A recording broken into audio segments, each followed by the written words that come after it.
नमस्कार दोस्तों, आज के इस वीडियो में हम लोग एक्सेल में कूप डेज फार्मूला को पढ़ेंगे। जी हाँ, कूप डेज फार्मूला को।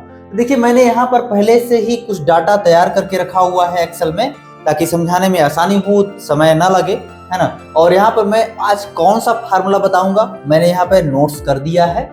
और हम लोग इस समय कौन से ग्रुप को पढ़ रहे हैं? फाइनेंशियल ग्रुप को। हालांकि इस समय हमारा वीडियो लेट जा रहा है, कुछ इश्यूज चल रहा है जो कि मैं जल्दी इसको सॉर्ट आउट कर लूंगा। लेकिन जैसे हमारा जो समस्या है, प्रॉब्लम है, मैं इसको जैसे ही सॉर्ट आउट करूंगा, उसके बाद हम लोग बहुत फास्टली इसको हम लोग पढ़ के खत्म कर देंगे, है ना। तो देखिए, इसमें हम एक चीज समझाना चाहते हैं कि देखिए, ये जो हमारा फाइनेंशियल है ना, ये जो हम लोगों का ये फाइनेंशियल का ये ग्रुप है, इसमें देखेंगे तो कूप डेज बीएस, है ना, कूप डेज एसेंसी, इस तरह से सब दिखा रहा है। देखिए, इतना से लेकर के कूप डे पीसीडी, है ना, इतना तक का सबका फंक्शन जैसे लगेगा, सब एक ही जैसा है। फार्मूला तो अलग अलग है, लेकिन सबका फंक्शन जैसे लगेगा देखने में कि एक ही जैसा है। सिस्टम सबका एक ही जैसा है, लेकिन सब में रिजल्ट थोड़ा थोड़ा डिफरेंट आएगा। ये मैं बता दे रहा हूं अभी से, ठीक है। चलिए पहले हम लोग देख लेते हैं। देखिए, मान लीजिए ये जो मैंने यहां पर डेट दिया हुआ है, जैसे मान लीजिए आपने किसी से 1 लाख रुपया लोन ले लिया। कितना भाई? 1 लाख रुपए।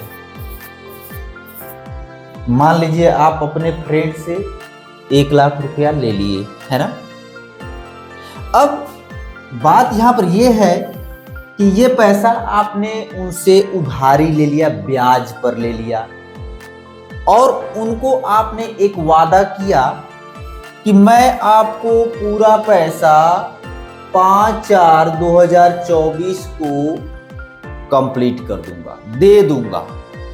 और आप उनसे पैसा ले कब रहे हैं? 4/4/2022 को उनसे उधार ले रहे हैं। तो आपके फ्रेंड ने कह दिया हाँ ठीक है, नो मैटर, मैं देता हूं, हेल्प कर दूंगा, ठीक है। तो आपको उन्होंने दे दिया 4/4/2022 को, पैसा दे दिया 1 लाख रुपया।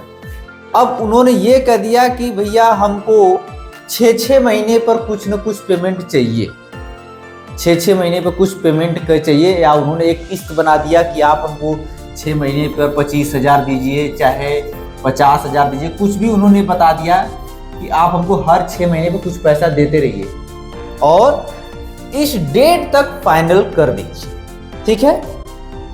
तो हम यहां पर समझाना ये चाहते हैं कि आज जैसे उन्होंने आपको सपोज कि इस डेट को उन्होंने दे दिया, तो अब इस डेट से अगला 6 महीना आने में कितना दिन बचा है, जो हमको 6 महीने पे अगली किस्त चुकानी है, देनी है, वो कितने दिन बाद आएगा, वो दिन काउंट हम लोग इसमें करेंगे। कूप डेज में हम लोग वो दिन काउंट करेंगे कि एक सेटलमेंट डेट से अगले सेटलमेंट डेट तक, है ना, कितना दिन रह गया, कितना दिन बाकी रह गया, शेष रह गया है, वो हम लोग काउंट करेंगे। तो चलिए देखते हैं। पहले मैं इसको इरेज कर देता हूं।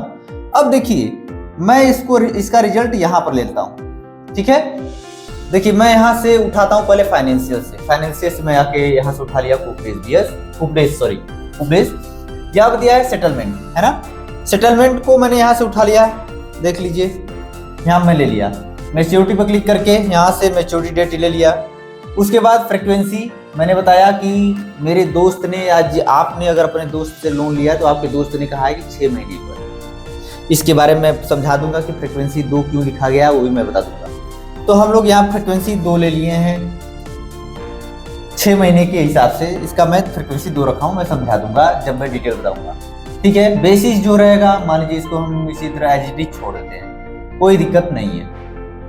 चलिए, ओके मैंने कर दिया। तो ये देखिए, दिखा रहा है भैया कि यहाँ से जैसे आपको आपके फ्रेंड ने लोन दिया, पैसा दिया 4 तारीख को, 4/4 को, तो अगला जो पेमेंट करना है 6 महीने में, वो अभी कितने दिन शेष रह गए हैं? 180 दिन, ठीक है। अब उसके बाद, अब ये तो हमने सिंपल फार्मूला बता दिया। अब हम लोग इस तरह से लगा के देखते हैं। जैसे मैंने लिख दिया, इसको मैं डिलीट कर देता हूं, यहां पर मैंने लिख दिया बराबर, ठीक है। अब उसके बाद लिख दिया COUPTAYS, कूप डेज, ठीक। उसके बाद पोस्ट लगा दिया। देखिए पूछ रहा है सेटलमेंट, यहाँ देखिए हाईलाइट हो गया है ना, हाईलाइट हो गया है। तो हम इसको, मैंने इस पर क्लिक कर दिया। अब कामा देना है, मैंने एक कामा लगा दिया। अब मैच्योरिटी ससुरा दिखा रहा है यहाँ पर हाईलाइट, मैंने इसको यहाँ से उठा लिया। उसके बाद यहाँ से मैंने इसको कामा लगा लिया। अब देखिए हम यही समझाना चाहते थे कि हमने 2 यहाँ पर क्यों लिखा है। देखिए एनुअल 1 साल का होता है, सेमी एनुअल मतलब 6-6 महीने वाला जो सिस्टम है कि साल में 2 बार, क्वार्टरली साल में 4 बार 3-3 महीने, है ना। तो हमने जो रखा था, हमने बताया कि आपके फ्रेंड ने या मेरे फ्रेंड ने, जो भी जिससे भी लोन लिया दिया गया है, उसने कहा है कि 6 महीने पर, हर 6 महीने पर हमको कुछ पैसा चाहिए। तो 6 महीने का मतलब यहाँ पे 2 कोड दिखा रहा है, तो मैंने यहाँ पर डाल दिया, ठीक है। तो मैं इसको इस तरह से सेलेक्ट कर लिया, चाहे आप यहाँ से 2 लिख दीजिए, चाहे सेलेक्ट कर लीजिए। अब उसके बाद अब आता है देखिए बेसिस, बेसिस को भी समझ लेते हैं। जैसे मैंने कामा लगाया, सॉरी बेसिस हो गया, कामा लगा दिया। देखिए कामा लगाने पर देखिए यहाँ पर दिखा रहा है US 0, एक्चुअल 1, 2 एक्चुअल, फिर 3 एक्चुअल 365 दिन, है ना, और 4 यूरोपियन, है ना। जैसे क्या है कि विदेशों में जो फाइनेंशियल ईयर का जो टाइम माना जाता है, 360 दिन का 1 साल काउंट किया जाता है, और 30 दिन का 1 महीना, फाइनेंशियल ईयर की बात कर रहे हैं, है ना। और उसी तरह से हमारे इंडिया में जो फाइनेंशियल ईयर होता है वो 365 दिन का होता है। तो यहां पर अगर आप इंडिया में हैं तो 365 रखेंगे। अगर आप इसके बेसिस पे रखना चाहते हैं, जैसे आपके फ्रेंड ने रखा है कि हमको हर 6 महीने पर चाहिए, तो हो सकता है कि वो 30 दिन का 1 महीना मान रहा है, उस हिसाब से आपका 1 साल 360 दिन का हुआ, है ना।